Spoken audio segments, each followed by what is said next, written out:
Bon, moi, j'enlève le masque, hein. J'ai le droit. J'espère que vous allez bien. Ça fait plaisir de sortir un peu de notre... C'est vrai que je viens de l'Île-de-France, donc on est en alerte maximale. Donc je ne sais pas si je vous bénis en venant, mais je crois que on prend toutes les précautions. Et s'il y a bien un endroit où on est en sécurité sanitaire, c'est à l'église. Déjà parce qu'on respecte les règles, et puis parce qu'on est sérieux, on met en place des choses qui font que, même si on nous a montré du doigt à tort, nous sommes là protégés aussi par notre Seigneur, même s'il faut quand même rester sérieux dans les choses. Donc, je viens de l'Île-de-France, ce qui est assez général quand même. Nous sommes avec mon épouse à l'est de l'Île-de-France, en Seine-et-Marne. Donc pour les Parisiens, nous sommes déjà, nous, en province. Nous servons le Seigneur dans une église qui s'appelle l'église Paris Métropole, donc qui est sur différents endroits. D'abord, principalement au départ dans Paris. Et puis maintenant, nous nous occupons d'un de nos campus, on appelle ça comme ça, sur l'est, donc à Logne, pas très loin de Disney. C'est plus facile à situer. Et ça se passe très bien. Alors évidemment, comme toutes les églises, on a vécu un temps un peu particulier pendant quelques mois. Et puis là, on a réouvert, nous, en fin août, et ça se passe très très bien. On a même l'église qui grandit, malgré ces choses-là. On a dû doubler les cultes. Et voilà, ça se passe très bien. En fait, je suis content d'être là parce que je vois aussi que vous avez vécu aussi l'impact des circonstances sanitaires, mais que vous êtes modernisé, vous êtes en live. J'avais visité un petit peu le site de votre église et je dis souvent que le diable, et c'est pas moi qui ai inventé ça, hein, on le dit tous dans nos églises, que le diable fait une œuvre qui le trompe. Autant on a été séparés, isolés, parfois, voilà. Mais les églises se sont modernisées, ont commencé à se mettre en direct sur Internet.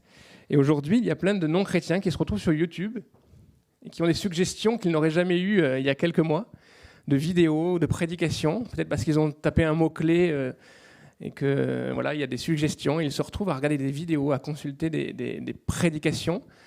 Et puis, Dieu fait son travail. On a eu plusieurs témoignages comme cela dans notre église où des frères de l'église on faisait des lives de chez nous hein, à un moment donné, hein, en mars, avril, mai. On faisait des choses un peu bricolées.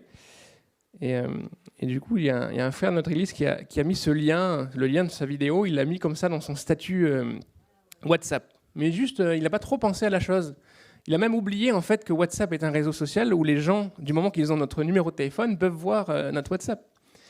Et un jour, il va au travail et son patron qui le convoque et commence à discuter avec lui, dit « Ah, j'ai vu que tu étais religieux, que tu avais quelque chose. » Il pose des questions qu'il n'aurait jamais pu envisager avoir comme conversation avec son patron parce qu'il avait mis ce lien et le patron en question, mais il a regardé toute la réunion.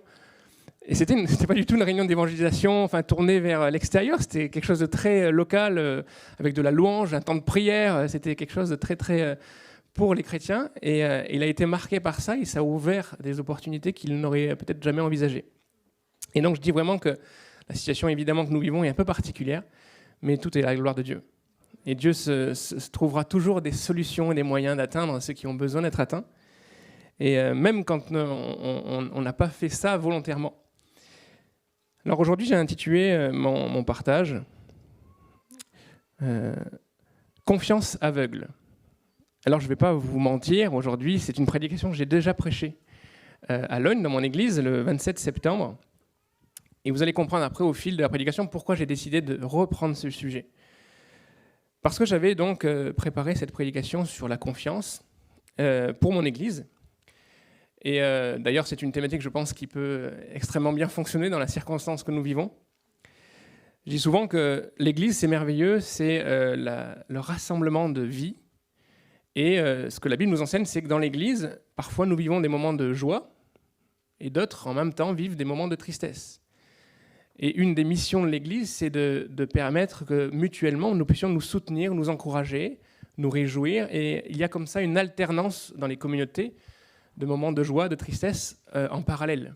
On n'est pas heureusement tous frappés à un moment donné par le malheur et on n'est pas toujours tous frappés par les moments de bonheur simultanément. Par contre, ce que nous vivons aujourd'hui, en ce moment, depuis quelques mois, et pas que ici en France, mais c'est mondial, nous vivons peut-être quelque chose d'unique. Pas d'unique, il y a eu d'autres moments tragiques dans le monde, mais nous vivons quelque chose de particulier, c'est que nous avons tous, quelles que soient nos circonstances personnelles, nous avons tous ensemble traverser cette période qui est sombre, qui est angoissante, qui est marquée par la peur, par le manque de confiance dans l'avenir. Et on vit tous ensemble cette chose-là. Évidemment, on n'est pas tous marqués de la même manière. Peut-être que vous n'avez pas été malade, personne dans votre entourage n'a été malade, ou pire. Peut-être que je pense que votre région est assez préservée pour l'instant. Enfin, pour l'instant, je ne sais pas. Mais, voilà, vous êtes dans une région un petit peu... c'est beaucoup plus calme que ce qu'on vit en Île-de-France ou peut-être ce qui s'est passé à un moment donné dans l'Est de la France. Mais malgré, même si on n'est pas malade, que tout va bien, il y a cette ambiance d'angoisse, cette ambiance de peur, cette ambiance de trouble qui est là. Et donc, ce que je vais partager, je pense, peut vraiment s'adresser à chacun d'entre nous. On va voir l'histoire d'une femme. C'est une de ces femmes qui fait partie, moi, dans ma catégorie, quand j'étudie la Bible, de ces petits personnages de la Bible. Vous connaissez les grands personnages. Abraham, Moïse, Daniel, Joseph, c'est des noms comme ça qu'on connaît. Paul, Pierre, tout ça. Qui sont des gens tellement grands, pas forcément en taille, mais par rapport à leur parcours, que parfois même nous écrasent, parce qu'on a l'impression qu'on ne pourra jamais atteindre leur stature. Mais en fait, cette liste de grands personnages est assez limitée. Il y a beaucoup plus de petits personnages, de petites histoires dans la Bible qui sont beaucoup plus proches de notre quotidien et de ce que nous pouvons traverser et vivre. Et je trouve toujours très intéressant de mettre en avant ces histoires-là parce qu'elles nous parlent et elles sont vraiment dans le quotidien de ce que nous traversons. Et on va voir une femme, petite femme, je ne sais pas quelle taille elle faisait, mais une femme qui prend que quelques versets dans la Bible et qui va nous parler de la confiance en Dieu. Parce qu'elle a vécu, par comment elle s'est comportée dans son épreuve, va nous parler de ce qu'est la confiance en Dieu. Nous verrons 3 points. La nature de la confiance, le coût de la confiance et la récompense, la rémunération, le salaire de la confiance. Alors si vous avez vos Bibles, vous pouvez prendre la parole de Dieu dans le livre de 2 Rois, au chapitre 4. 2 Rois, chapitre 4. À partir du verset 18. Alors c'est une histoire que je ne vais pas lire en entier, mais quelques versets, et puis je recontextualiserai ce que je lirai. À partir du verset 18, nous allons lire 10 versets. Il est dit « L'enfant grandit, et un jour qu'il était allé trouver son père vers les moissonneurs, il dit à son père « Ma tête, ma tête !» Le père dit à son serviteur « Porte-le à sa mère ». Le serviteur l'emporta et l'amena à sa mère, et l'enfant resta sur les genoux de sa mère jusqu'à midi. Puis il mourut. Elle monta, le coucha sur le lit de l'homme de Dieu, ferma la porte sur lui et sortit. Elle appela son mari et dit « Envoie-moi, je te prie, un de tes serviteurs et une des ânesses. Je veux aller en hâte vers l'homme de Dieu et je reviendrai. » Il dit « Mais pourquoi veux-tu aller aujourd'hui vers lui? Ce n'est ni nouvelle lune, ni sabbat. » Elle répondit « Tout va bien. » Puis elle fit sceller l'ânesse et dit à son serviteur « Mène et pars, ne m'arrête pas en route, sans que je te le dise. » Elle partit donc et se rendit vers l'homme de Dieu sur la montagne du Carmel. L'homme de Dieu, l'ayant aperçu de loin, dit à Géasi, son serviteur, « Voici cette Sunamite. Maintenant cours donc à sa rencontre et dis-lui, te portes-tu bien? Ton mari et ton enfant se portent-ils bien? » Et elle répondit, « Bien. » Et dès qu'elle fut arrivée auprès de l'homme de Dieu, sur la montagne, elle embrassa ses pieds. Géasi s'approcha pour la repousser, mais l'homme de Dieu dit, « Laisse-la, car son âme est dans l'amertume, et l'Éternel me l'a cachée et ne me l'a point fait connaître. » Alors elle dit, « Ai-je demandé un fils à mon Seigneur? Ne t'ai-je pas dit? Ne me trompe pas. » Alors c'est un texte que je vais un petit peu resituer, parce que là, peut-être que vous connaissez ce texte, mais on n'a que la fin de l'histoire quelque part, où une femme qui traverse donc un événement peut-être tragique, et il y a des tragédies dans nos vies, mais peut-être une des plus grandes tragédies, ce serait de perdre un enfant comme elle le vit. Et on verra, en reparlant un petit peu de son histoire, du contexte de son histoire, qu'en particulier la perte de cet enfant est une tragédie parce qu'elle ne le voulait pas, au sens pas qu'elle ne voulait pas d'enfant, mais que probablement elle ne voulait pas d'enfant parce qu'elle avait souffert de ce sujet de l'enfantement déjà dans son passé. Parce qu'en fait, c'est une femme, on va dire une femme de Dieu, une femme de foi. Le texte nous montre bien que c'est une femme de foi. Les versets 9 et 10 de ce même chapitre nous disent qu'elle était avec son mari. Peut-être que c'était une famille relativement aisée, puisqu'elle a pu même créer une chambre pour le prophète, pour qu'il puisse loger quand il était de passage. Donc ils avaient quand même les moyens de le faire. Donc matériellement, probablement qu'elle avait ce qu'il fallait. Et elle a eu l'idée, elle propose à son mari au verset 9, « Voici, je sais que cet homme qui passe toujours chez nous est un saint homme de Dieu. Faisons une petite chambre haute avec des murs et mettons-lui ici un lit pour lui, une table, un siège et un chandelier afin qu'il se retire quand il viendra chez nous. » Et donc l'homme de Dieu, le prophète, venait de temps en temps passer et loger en fait dans cette famille. Il y avait probablement une crainte de Dieu forte dans son cœur, puisqu'elle parle de ce saint homme de Dieu. Il y a un grand respect de cet homme et elle prend plaisir à l'accueillir chez elle. Ça nous parle de cette femme. Déjà, ça nous parle que c'est une femme qui aime Dieu, qui a une crainte de Dieu, qui a une fidélité à Dieu. Et en réponse à cette générosité, cette hospitalité, le prophète Élisée va dire qu'est-ce qu'on peut faire pour toi ? Au verset 13, on trouve ce verset, et Élisée dit à Géasi, « Dis-lui, voici, tu nous as montré tout cet empressement, que peut-on faire pour toi ? Faut-il parler pour toi au roi ? Faut-il parler au chef de l'armée ?» Elle répondit, « J'habite au milieu de mon peuple. » Élisée, à ce moment-là, et c'était souvent le cas des grands prophètes de Dieu, ils avaient, on va dire, non pas le bras long, mais en tout cas, ils étaient en contact avec les autorités du pays. C'était le roi qui était leur public, le roi, le chef de l'armée ou les grandes autorités. Et il aurait pu faire des choses pour cette femme. Il aurait pu lui obtenir un privilège, peut-être, mais c'était une femme qui était, on va dire, satisfaite de sa vie, de ce qu'elle avait. Mais cette satisfaction me pose un peu problème. Je n'ai pas toujours bien compris ce verset. J'habite au milieu de mon peuple, c'est une réponse assez énigmatique. Et puis, quand Élisée va aller un peu plus loin, il va lui proposer d'avoir un enfant, on sent que cette femme ne veut pas ça.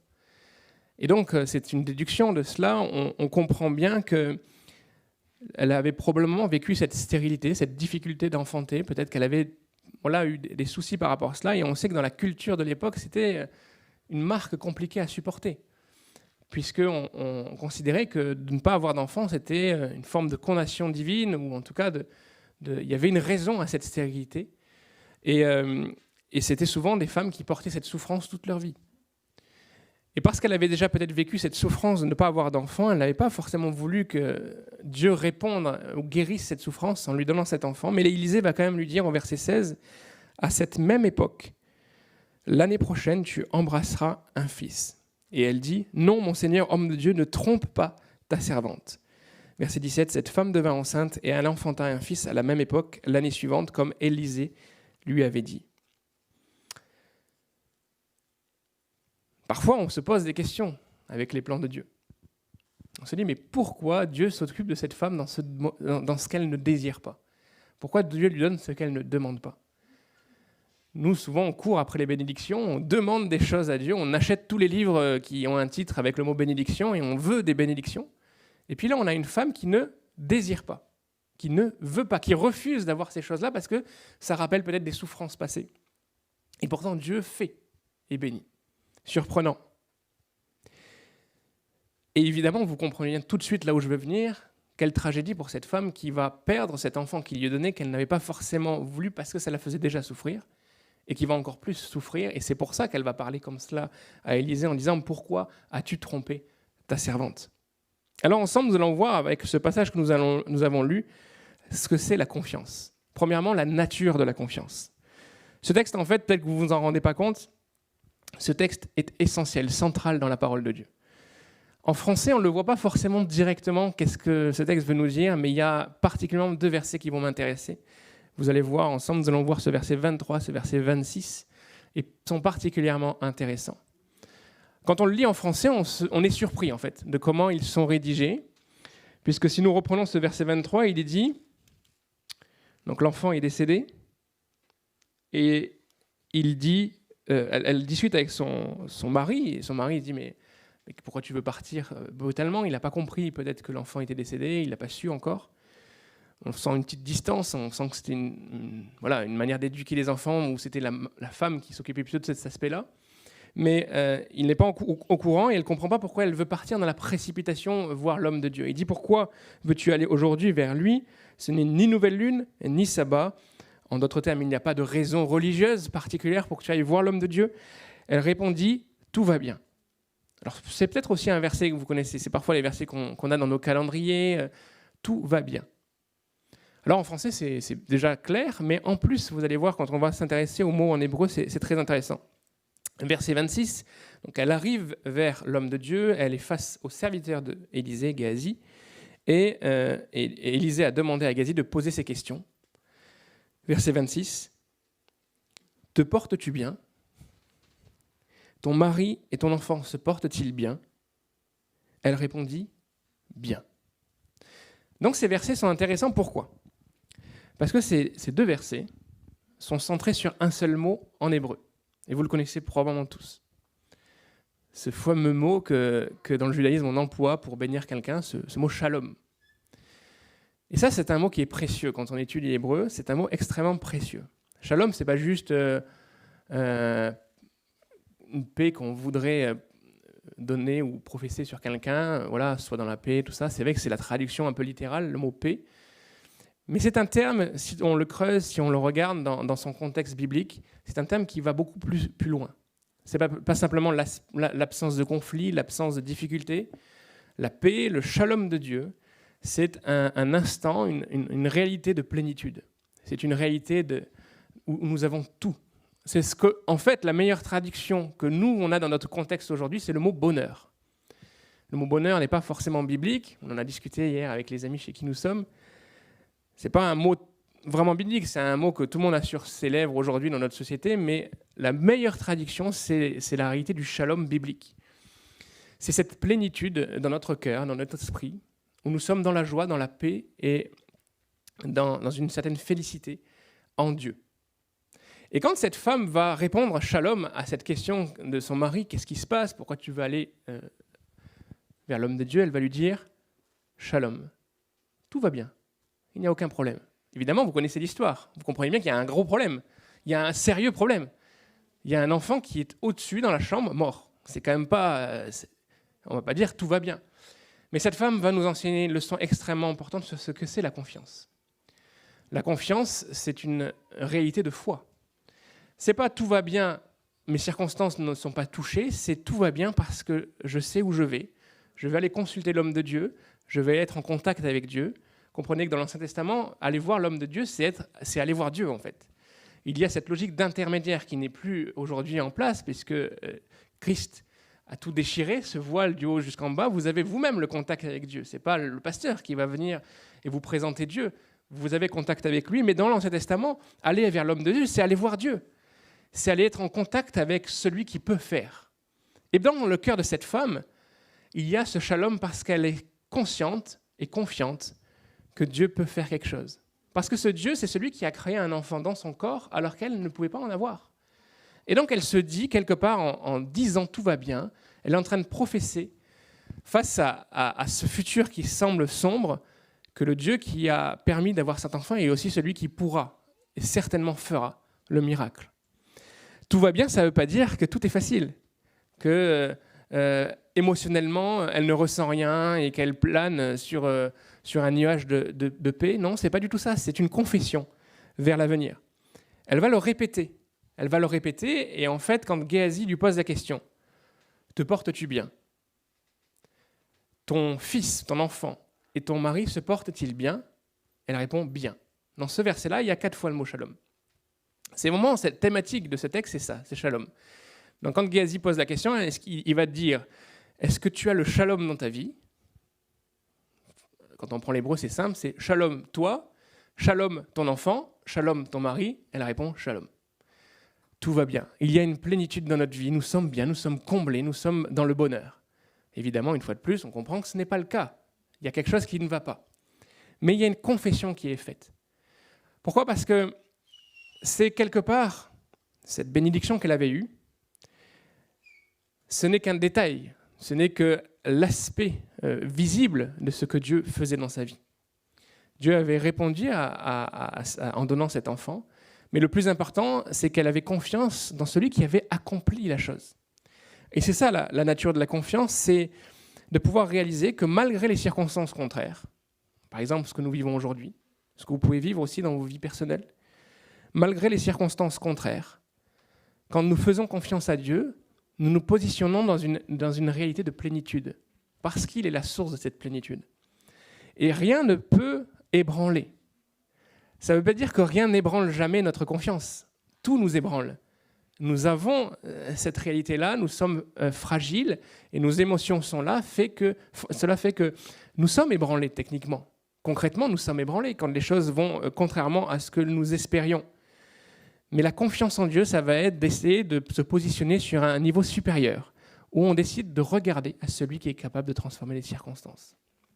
Celui qui est capable de guérir, de faire le miracle que l'on attend.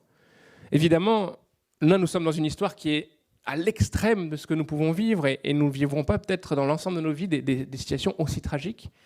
Mais ça, ce n'est pas un problème pour Dieu. Il n'a pas besoin que nous soyons à l'extrémité du désarroi, du désespoir, de la tristesse pour qu'il puisse intervenir. Il intervient dans des détails de nos vies aussi qui peuvent aussi être des occasions de trouble. Mais Shalom de Dieu, c'est se positionner dans cette plénitude. C'est parfois une situation où on est déjà bien conscient de cette plénitude, ou parfois une démarche où on veut atteindre cette réalité de la paix de Dieu, de la paix dans nos cœurs. Alors le deuxième point, c'est le coût de cette confiance. Là, vous allez me dire, il est gentil ce premier point. C'est un petit peu théorique, c'est beau, c'est un joli mot en hébreu, merveilleux, tout ça, mais ça coûte quand même de faire confiance à Dieu. Et en effet, je suis d'accord avec vous que ça coûte quelque chose. Déjà, ça coûte parce que c'est un choix personnel que nous faisons. Dieu ne nous impose pas la confiance en lui. Il aimerait que nous puissions lui faire confiance, c'est tout son projet pour nous, mais il faut à un moment donné que nous puissions faire ce choix. Je dirais que cette femme nous inspire vraiment parce qu'elle a fait un choix fort. Déjà, elle a tellement confiance en Dieu qu'elle n'a même pas parlé à son mari de la situation. Elle a fermé la porte sur la situation, elle a laissé cet enfant et elle est partie. Donc déjà, ça nous coûte parce qu'on doit faire ce choix, cette décision qui parfois est douloureuse, parfois est difficile de se dire « je décide de fermer la porte sur mon problème et je vais faire confiance à Dieu, il va intervenir ». Je peux être dans l'émotion et dans le sentimentalisme, mais quand on pense à cette histoire, ça coûte beaucoup à cette femme. Déjà, elle vient de perdre son enfant, donc l'état de choc doit être assez élevé. Et elle décide de laisser ce corps dans cette chambre pour partir. Et le trajet, on comprend bien que le trajet, ce n'est pas 1 heure de route. Avec un âne, ça doit sûrement faire quelques heures, et peut-être même peut-être 2 jours. Et elle laisse, mais sa confiance est tellement forte en Dieu que ça ne lui pose pas de problème. Dans la tradition juive, on procède assez rapidement à l'inhumation du corps quand quelqu'un décède, mais elle, c'est même pas le sujet. Il n'y a pas de préparatif d'inhumation, il n'y a rien du tout. On va voir l'homme de Dieu. Donc c'est un choix conscient et ça coûte. Ça peut coûter des larmes. Évidemment, on n'a pas d'éléments qui nous disent qu'elle est versée des larmes, mais nous pouvons vraiment déduire que, quel que soit si elle a pleuré ou pas, il y a des émotions, des choses que la confiance va nous coûter. Ça va nous coûter de se dire que oui, tout est possible en Dieu, mais c'est dur. C'est dur de remettre notre difficulté à Dieu. Parce que parfois, nous, on préfère prendre notre difficulté et essayer de prendre soin de notre difficulté nous-mêmes. Ça a l'air d'être plus efficace, voilà, on touche la chose, mais ça coûte de remettre notre souffrance, notre difficulté à Dieu. Et on remarque aussi que la confiance dans la Bible, je ne dirais pas malheureusement, parce que ce serait aller contre ce que Dieu nous enseigne, mais c'est la réalité que l'on constate, c'est que souvent, il va y avoir un coup de la confiance quand justement on a reçu quelque chose. C'est assez logique. Ça nous coûte des choses que quand on a quelque chose à perdre. Abraham ne souffrait pas jusqu'à ce qu'il ait un fils. Quand il a eu un fils et que Dieu lui a demandé de lui faire confiance et de le sacrifier, ça lui a coûté quelque chose. Mais quand il était seul, les seules larmes qu'il pouvait verser, c'est ne pas avoir d'enfant.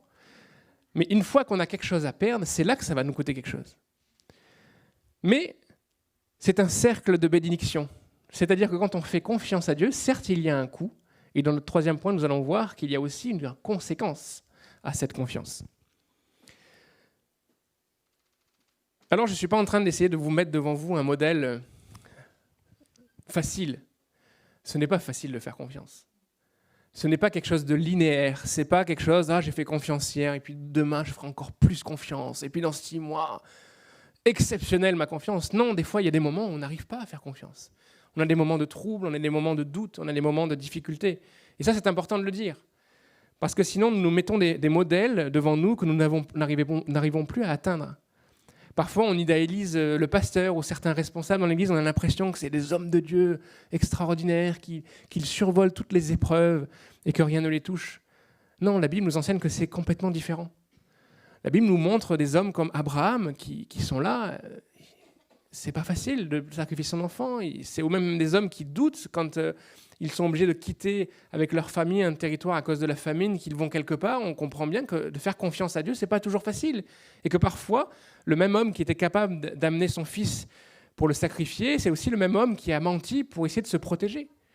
Et donc la confiance en Dieu, c'est pas toujours facile à mettre en place.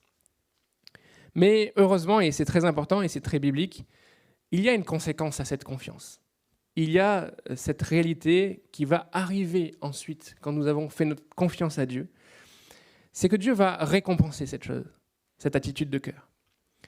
Alors, je voulais tout de suite faire un petit point, attention, je ne suis pas en train de vous dire que c'est pas le casino avec Dieu. C'est pas je mets une pièce, je tire et je gagne. On ne doit pas rentrer dans une logique où je vais faire des choses, je vais me positionner d'une certaine manière parce que je sais ou je veux obtenir quelque chose. Il doit y avoir un désintérêt, il ne doit pas y avoir d'arrière-pensée dans notre attitude, mais par contre, il y a réellement des conséquences quand nous faisons confiance. Cette femme en est l'exemple. On n'a pas lu les fins de l'histoire, mais cet enfant va ressusciter. Ne me posez pas la question de pourquoi on a cette histoire dans la Bible, parce que d'une manière pragmatique et raisonnable, on se dirait, il y avait plus simple. Oh Dieu, c'était plus simple. Déjà, soit de ne pas lui donner d'enfant, soit de lui donner un enfant qui reste en vie tout le temps. On a nos raisonnements. On s'est dit, mais pourquoi on passe par là? Je ne suis pas sûr que si on avait questionné cette Sunamite en lisant « Tu auras une des histoires les plus merveilleuses de la Bible.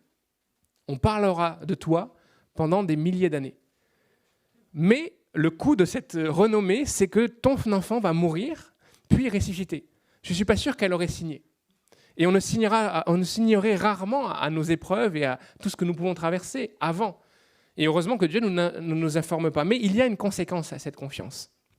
Il y a une conséquence parce que déjà, quand on fait confiance à Dieu, c'est qu'on s'abandonne, on relâche tout ce qui est de nous et on réalise que c'est Dieu lui-même qui va faire le miracle. En fait, quand on fait confiance, on se positionne sur la valeur de Dieu, sur ce qu'il est, sur ce qu'il est capable de faire, pas sur ce que nous sommes capables ou ce que nous connaissons des choses. On se positionne sur celui qui va être l'auteur des choses. Ça nous permet de réaliser aussi dans ces circonstances que Dieu veille sur nos vies. Dieu connaît nos circonstances. Vous croyez bien que la Sunamite n'est pas seule dans cette chambre. Quand elle a cet enfant sur ses genoux, quand il est en train d'expirer, quand elle le laisse sur ce lit, quand elle s'en va sur cette ânesse, dans tous ces instants-là, Dieu n'est pas ailleurs. Dieu est complètement présent et au courant de ce qui se passe. Je dirais même que Dieu ne déçoit jamais dans son plan. Mais ne vous inquiétez pas, j'ai un point juste après qui va un petit peu corriger ce que je viens de dire. Dieu ne nous déçoit jamais parce qu'il répond toujours. Par contre, il ne répond pas toujours comme nous l'attendons. Là, nous avons le témoignage d'une résurrection. Nous avons d'autres témoignages de résurrection, mais vous comprenez bien, et c'est une observation assez simple à faire, que tous les enfants qui ont été atteints par la maladie ne sont pas tous guéris. Toutes les familles qui ont vécu des drames, même dans l'Église, n'ont pas toujours vécu cette même réalité. Mais sur le long terme, Dieu se glorifie toujours de toutes ces situations et sait répondre à nos cœurs, sait pourquoi les choses arrivent et comment nous en sortir et nous amener plus loin avec lui. Il y a toujours une récompense à la confiance. Les situations sont toutes différentes. Nous n'avons pas tous l'histoire d'Abraham, nous n'avons pas tous l'histoire de Joseph. Tous les hommes de Dieu qui ont été mis en prison ne sont pas devenus premiers ministres. On a eu Joseph, on a vu Daniel, ils font rêver. On veut être Joseph et Daniel. Parfois, dans certaines églises, j'entends ce type d'idée où on veut avoir les postes élevés dans la société comme Daniel, comme Joseph. Petit détail, ils les ont jamais cherchés. Mais aussi, on a des hommes de Dieu qui sont allés en prison, qui sont restés en prison, qui sont morts en prison. Aujourd'hui encore, dans notre monde, quasiment la majorité des chrétiens ont de fortes probabilités d'aller en prison, d'y rester très longtemps, voire d'y mourir. Et là, vous allez me dire, mais c'est pas super sympa, comme vous êtes dans la thématique, le troisième point de votre prédication, c'est la récompense de la confiance. C'était juste pour remettre un petit peu le contexte. Dieu ne nous appelle pas simplement à la facilité et à la joie. Dieu nous appelle à la plénitude et au shalom, c'est-à-dire d'être bien, d'être en paix, d'être dans un bonheur qui est spirituel et biblique, malgré les circonstances. Ce que nous devons atteindre, c'est le shalom de Dieu, ce n'est pas le bonheur terrestre, ce n'est pas la facilité de nos circonstances, c'est pas j'arrivais plus, j'ai trop de bénédictions, il n'y a que des bénédictions dans la vie. C'est arriver à vivre la bénédiction sans qu'elle me fasse changer ma mentalité et arriver à vivre la souffrance, la difficulté, l'épreuve sans que ça ne fasse changer ma confiance que j'ai dans celui qui me donne le bien comme il permet aussi parfois le mal. Aujourd'hui, la situation que nous vivons actuellement par rapport à cette pandémie, on peut se dire souvent, ça a été le questionnement, on a vu beaucoup de choses sur Internet qui ont circulé depuis quelques mois, d'ailleurs des choses plus ou moins farfelues, mais on se pose la question, mais pourquoi Dieu permet finalement ces circonstances? Pourquoi ces choses-là arrivent? Pourquoi on n'est pas toujours dans la facilité? Pourquoi on est face à cette difficulté qu'on n'arrive même pas à régler? Je pense que Dieu a des plans qui nous dépassent. Il ne révélera pas forcément tout à ses enfants. Il y a à la fois ce qu'il révèle, ce que l'on peut trouver dans la parole de Dieu, et puis il y a ce qui fait partie de son destin beaucoup plus long terme, qui vraiment nous dépasse. Mais comme je le disais en introduction, le diable fait toujours une œuvre qui le trompe. Peut-être qu'il met le trouble avec ces situations-là, on est peut-être troublé. Mais quand on voit les conséquences positives que tout cela va avoir pour le royaume de Dieu, il faut comprendre que Dieu voit plus loin et que notre boulot à nous, c'est juste de lui faire confiance. C'est pas facile, ça coûte, mais à la fin, il y a quelque chose de merveilleux. Alors que ce soit une récompense que vous allez obtenir juste à la fin parce que Dieu va faire un miracle dans votre vie, c'est super, je vais prier à la fin pour des miracles dans vos vies, ou que ce soit de lui faire confiance, même si on ne voit pas qu'il y ait un changement pour l'instant dans les circonstances, faisons-lui confiance parce que c'est la meilleure des attitudes. C'est celle qui fait du bien à notre cœur. C'est celle qui nous permet de rester stable dans notre foi. C'est celle qui nous permet d'être comme ces arbres plantés près d'un courant d'eau. On ne va pas flétrir parce que nos racines sont profondes. Nos racines viennent s'abreuver à la source qui est la bonne source.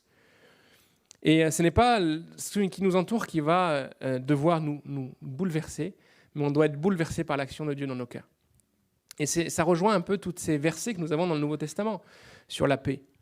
Quand Jésus dit qu'il nous donne sa paix, c'est réellement en fait à lier avec cette réalité du shalom de l'Ancien Testament. C'est ça qu'il est en train de nous dire.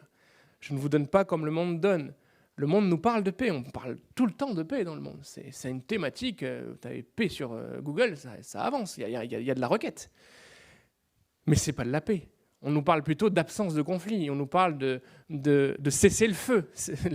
Le terme dans le monde, c'est ça, on ne veut pas qu'il y ait de choses qui nous dérangent.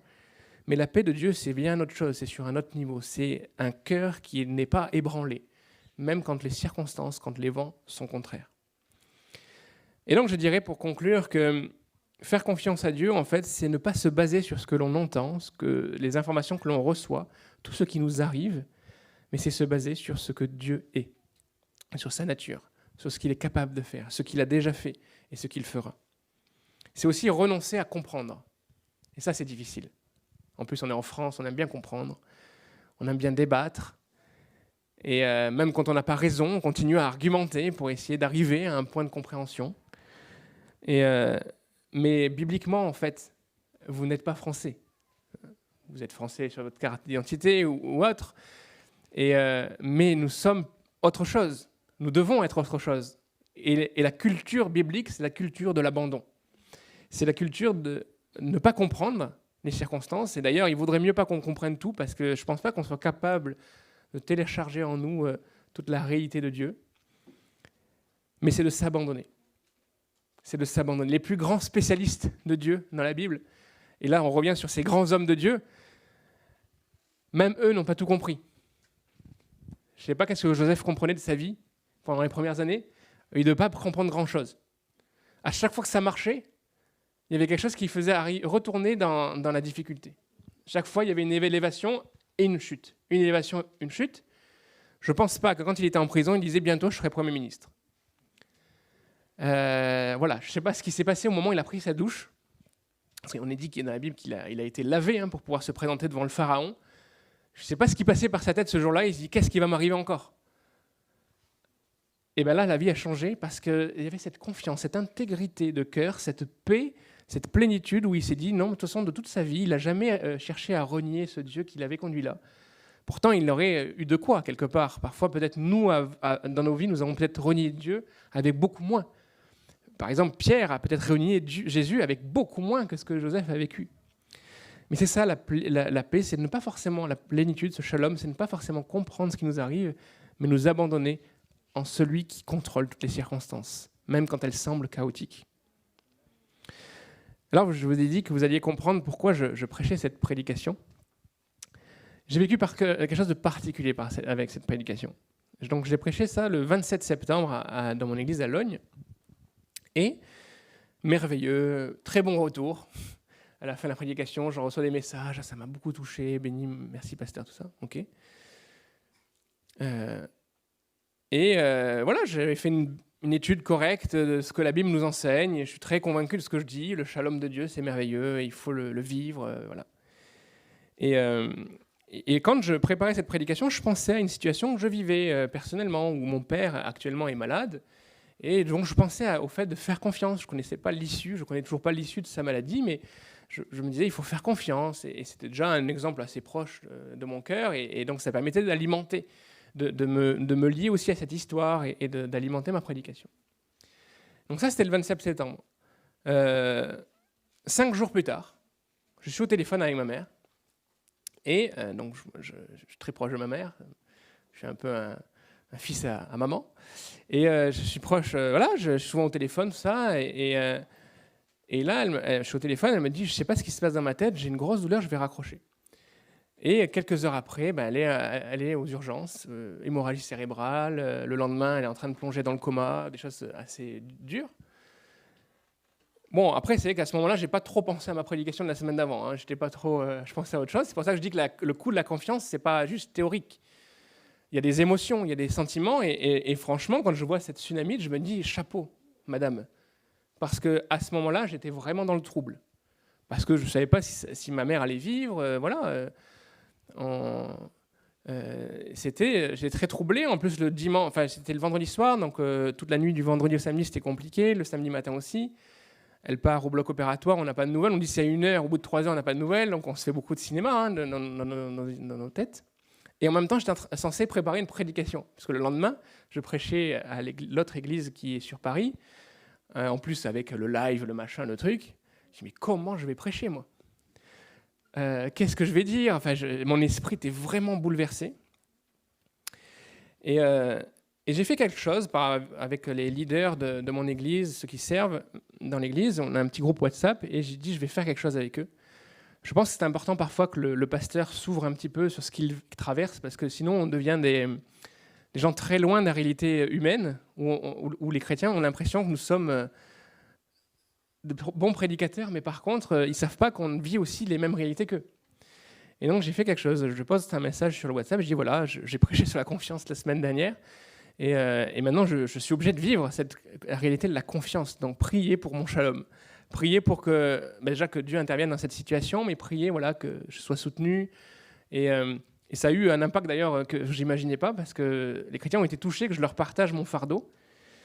Et c'est eux-mêmes qui m'ont rappelé en fait que j'avais prêché ça la semaine d'avant. En plus que la tsunamite, son enfant, il avait mal à sa tête, qu'il a probablement fait quelque chose qui était un peu ressemblant à ce que ma mère était en train de faire. Et je me suis dit, c'est là la réalité de la vie chrétienne. Nous avons des théories. Nous pouvons connaître des choses dans la Bible, et puis il y a le moment où Dieu nous passe à la pratique. Abraham savait ce que c'était l'obéissance, il avait obéi même des fois personnellement, et puis d'un coup Abraham, Dieu lui dit « offre-moi ton enfant ». Et là, c'est plus l'obéissance, c'est beau, c'est vrai que je ne mentirai plus, tu m'as donné une bonne leçon, mais maintenant, comment tu fais quand ça arrive ? Et la confiance, ça a un coût, c'est pas forcément facile, mes émotions ont été un peu bouleversées, Dieu a posé sa main. Il fallait que je commence l'histoire, je peux vous donner aussi les nouvelles. Dieu a posé sa main et vraiment, c'est quasi miraculeux de voir aujourd'hui. Hier, je voyais ma maman en vidéo. Voilà, elle marche et elle parle. Elle a retrouvé beaucoup de ses choses. Voilà. Ça a duré 15 jours de vraiment compliqué, mais la confiance. Et ça, c'est peut-être la prédication que je vais le retenir le plus dans ma vie pour l'instant, parce que j'ai eu cette mise à l'épreuve de ce que j'avais prêché. Et je me suis dit, je ne peux pas garder cette prédication pour Logne, il faut que je la partage à d'autres. Et en plus, je l'alimente maintenant avec vraiment une émotion et une histoire qui fait que je suis vraiment attaché à ce texte, à cette réalité-là. Donc je ne sais pas ce que vous traversez. Et on n'a pas besoin de traverser non plus l'ultime trouble, la perte d'un enfant ou quelque chose de tragique instantané. Il y a aussi des difficultés toutes simples. Et il faut apprendre aussi à ne pas mépriser nos propres difficultés, à dire « mais non, c'est rien, je ne m'en occupe pas ». Même dans ces petits détails-là, Dieu veut poser sa main. Dieu vous permet de vivre la confiance, de vivre les conséquences de votre confiance dans n'importe quelle de vos circonstances. Alors pour finir, on va se lever si vous voulez bien, on va avoir un temps de prière. Et peut-être que si vous êtes derrière votre écran, vous pouvez prier avec nous aussi. On va avoir un temps de prière pour que que vous puissiez vivre cette réalité du shalom de Dieu dans vos vies. Cette réalité de la plénitude, cette réalité d'une progression spirituelle en vous qui vous amène à voir les circonstances que vous traversez de manière différente. Et on va prier aussi pour que vous puissiez vivre des miracles. Parce que Dieu, dans sa parole, ne nous dit pas simplement « soyez dans la paix, soyez dans la confiance », il est aussi celui qui intervient. Il est aussi celui qui a guéri cet enfant, qui a ressuscité cet enfant, qui l'a ramené à la vie, qu'il a été redonné à sa mère. Alors on va prier ensemble et vraiment chercher auprès de Dieu cette paix, ce shalom, et aussi cette intervention divine dans nos vies. Seigneur, je te bénis pour cette opportunité que j'ai de parler à cette Église. Je veux vraiment que ce texte reste dans leur cœur comme un encouragement. Je te prie pour toutes les circonstances qu'ils peuvent traverser, que ce soit ce que nous vivons ensemble en tant que société, qui peut les troubler, ou toutes les circonstances qu'ils peuvent traverser individuellement. Je demande vraiment de toucher leur cœur et de les amener dans cette plénitude, dans ce bonheur biblique, dans cette réalité de la paix, de la joie qui est la tienne. Ce shalom divin, c'est un mot qui est tellement présent dans cet Ancien Testament et qui nous montre combien ceux qui ont écrit les psaumes, ceux qui ont écrit ces textes avaient une conscience que tu es au-dessus des circonstances, que tu es celui qui peut changer, que tu es souverain sur nos vies et que tu peux tout faire selon ton plan. Mais que dans l'attente de la résolution, dans l'attente de l'intervention, tu veux de notre part que notre cœur soit dans la paix.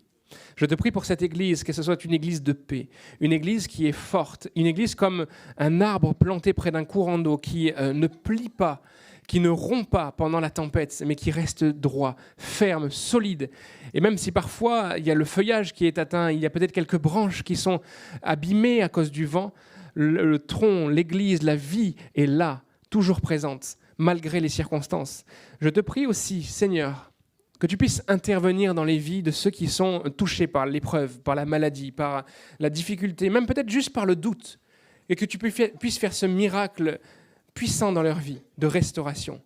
Que ceux qui attendent peut-être une guérison depuis tant d'années puissent voir cette intervention divine. Et puis, peut-être voir des situations bloquées, réglées, des circonstances familiales compliquées, des crises familiales compliquées, réglées par ta présence, par ton amour, par ton esprit. Seigneur, nous désirons vivre le miracle de notre quotidien. Nous avons, et dans ces circonstances que nous vivons, nous avons encore plus besoin, et nous réalisons que nous avons besoin de toi. Besoin que tu guérisses, besoin que tu nous protèges, besoin que tu nous permettes de vivre dans cette dépendance à ton égard. Parce que c'est toi le puissant, c'est toi le créateur. Nous ne sommes finalement que très fragiles, très faibles face à tout ce que nous vivons, mais toi tu es celui qui avait donné cet enfant et qui a été capable de le ressusciter. Toi qui as créé l'univers, tu es capable d'intervenir dans nos vies et nous voulons te rendre cette gloire et cet honneur qui t'est dû en te faisant confiance, en te remettant toutes nos circonstances. Dans le nom de Jésus, nous avons ainsi prié. Amen. Amen.